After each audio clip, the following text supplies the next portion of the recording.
नमस्कार मंडळी, 22 तारखेला पहलगामचा आतंकवादी हल्ला झाला। या हल्ल्यानंतर पाकिस्तानकडून बदला घ्या अशा अनेक मागण्या देशभरातून उठू लागल्या होत्या।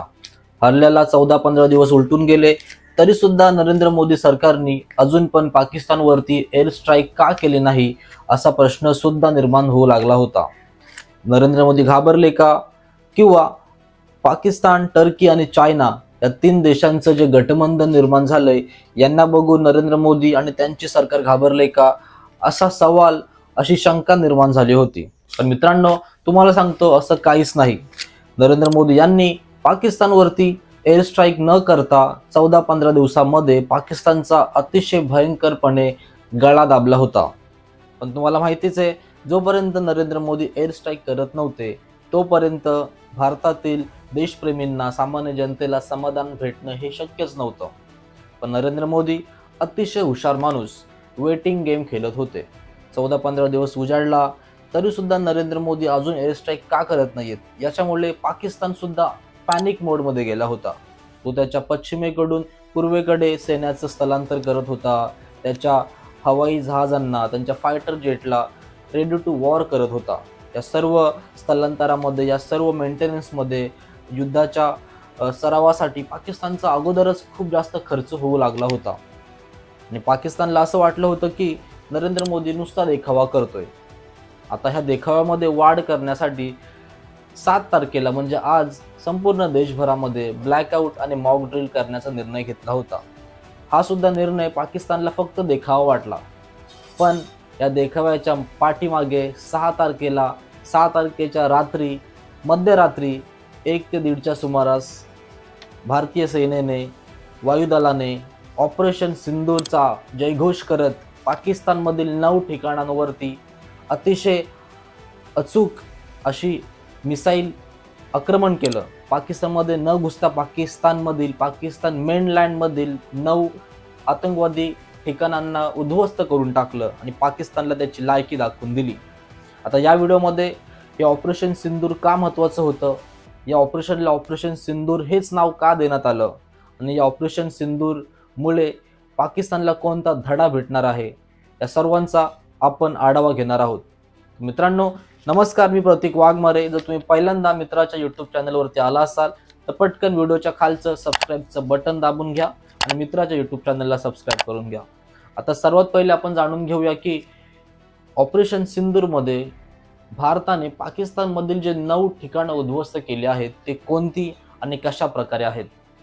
सर्वात पहिलं, जैश ए मोहम्मदचं मरकज सुबहानअल्लाह हे जे आतंकवादी ठिकाण होतं, जिथे आतंकवाद्यांना प्रशिक्षण दिलं जायचं, हे मरकज सुबहानअल्लाह नावाचं इमारत जी होती ती उद्ध्वस्त करण्यात आली आहे।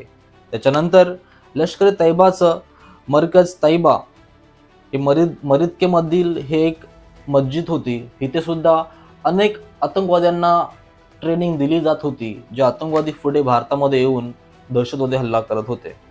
तिसरं जे ठिकाण आहे ते म्हणजे जैश ए मोहम्मदचं सरजोल हे सुद्धा ठिकाण उद्ध्वस्त करण्यात आलं आहे। नंतर सियालकोटमधलं मेहमुना जोया नावाची एक बिल्डिंग होती, ती सुद्धा उद्ध्वस्त करण्यात आली आहे। नंतर पाकिस्तानमधलं अजून एक मस्जिद अहले हदीस नावाची एक बिल्डिंग होती, एक मदरसा होता, त्या मदरसाला सुद्धा उद्ध्वस्त करण्यात भारताला यश आलं आहे। सर्वात महत्त्वाचं म्हणजे पाकिस्तानमध्ये न घुसता भारतामध्ये राहूनच मिसाईल अटॅक करून पाकिस्तानच्या मेनलँडवरची हे आतंकवादी ठिकाणं भारताने उद्ध्वस्त केली आहेत। त्याच्यानंतर जर आपण बघितलं तर कोटली मस्जिद अब्बास हे सुद्धा उद्ध्वस्त करण्यात आलं आहे। नंतर कोटलीमधीलच मस्कर शाहिद नावाची जी बिल्डिंग होती ती सुद्धा उद्ध्वस्त करण्यात आली आहे। नंतर मुझफ्फराबादमधील 2 ठिकाणं, एक सवाई नाला आणि एक बिलाल कॅम्प, हे 2 महत्त्वाचे आतंकी ठिकाणं नरेंद्र मोदी आणि त्यांच्या नेतृत्वाखालील एअरफोर्सने उद्ध्वस्त करून पाकिस्तानला त्याची लायकी दाखवली आहे। ऑपरेशनला ऑपरेशन सिंदूर हे नाव का देण्यात आलं? तुम्हाला माहिती आहे, 22 तारखेला जे हिंदू पर्यटक पहलगाममध्ये फिरण्यासाठी गेले होते, त्या हिंदू पर्यटकांमधील ज्या कोणी स्त्रिया होत्या त्यांना सोडण्यात आलं आणि जे कोणी हिंदू पुरुष होते त्यांना हेडशॉट, त्यांच्या डायरेक्ट डोक्यामध्ये गोळी मारण्यात आली। आणि त्यांचा तिथेच जागीच त्यांच्या परिवारासमोर खून करण्यात आला. आणि ज्या महिला तिथे जिवंत वाचल्या होत्या त्यांना सांगण्यात आलं की जाऊन नरेंद्र मोदी यांना सांगा की आम्ही हे केलंय. आता ऑपरेशन सिंदूरमुळे ज्या विधवा महिला झाल्यात त्या महिलांचं कुंकू, त्या महिलांचं सिंदूर पुसलं गेलं त्या आतंकवादी हल्ल्यामध्ये. आणि या विधवा महिलांना न्याय मिळवण्यासाठी हे ऑपरेशनचं नाव ऑपरेशन सिंदूर ठेवण्यात आलं. हे सर्वात पहिलं कारण. दुसरं कारण म्हणजे ऑपरेशन सिंदूर हे का महत्त्वाचं होतं.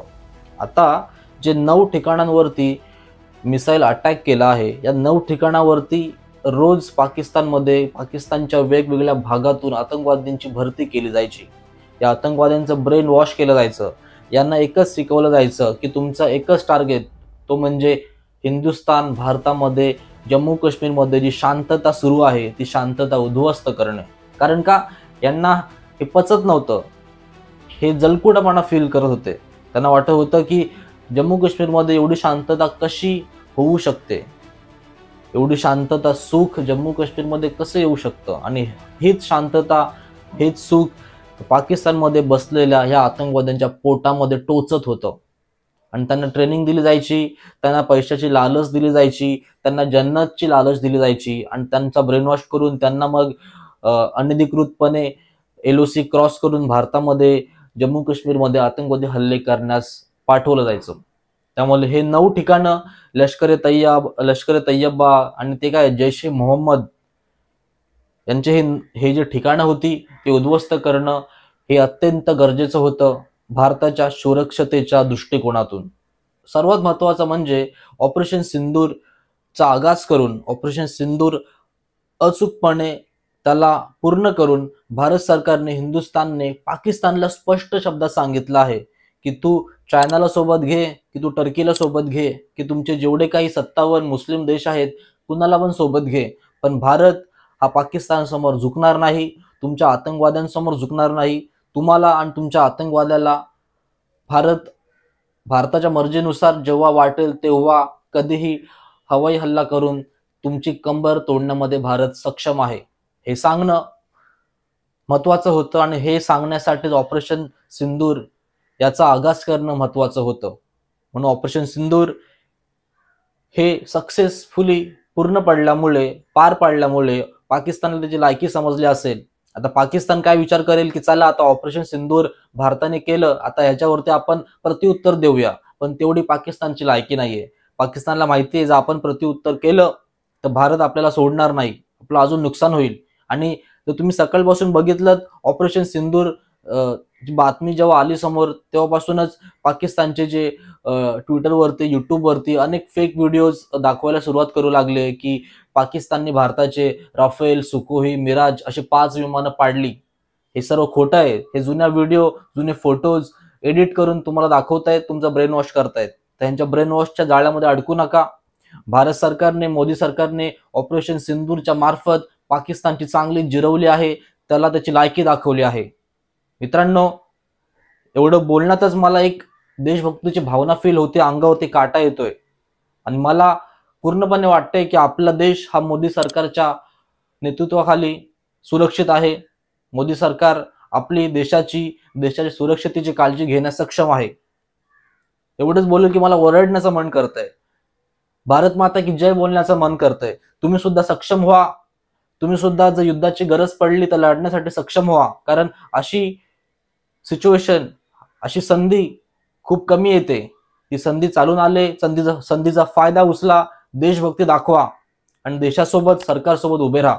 एवढंच बोलून ही व्हिडिओ मी इथेच संपवतो. भेटूया पुढच्या एका नवीन व्हिडिओमध्ये. तोपर्यंत भारत माता की जय.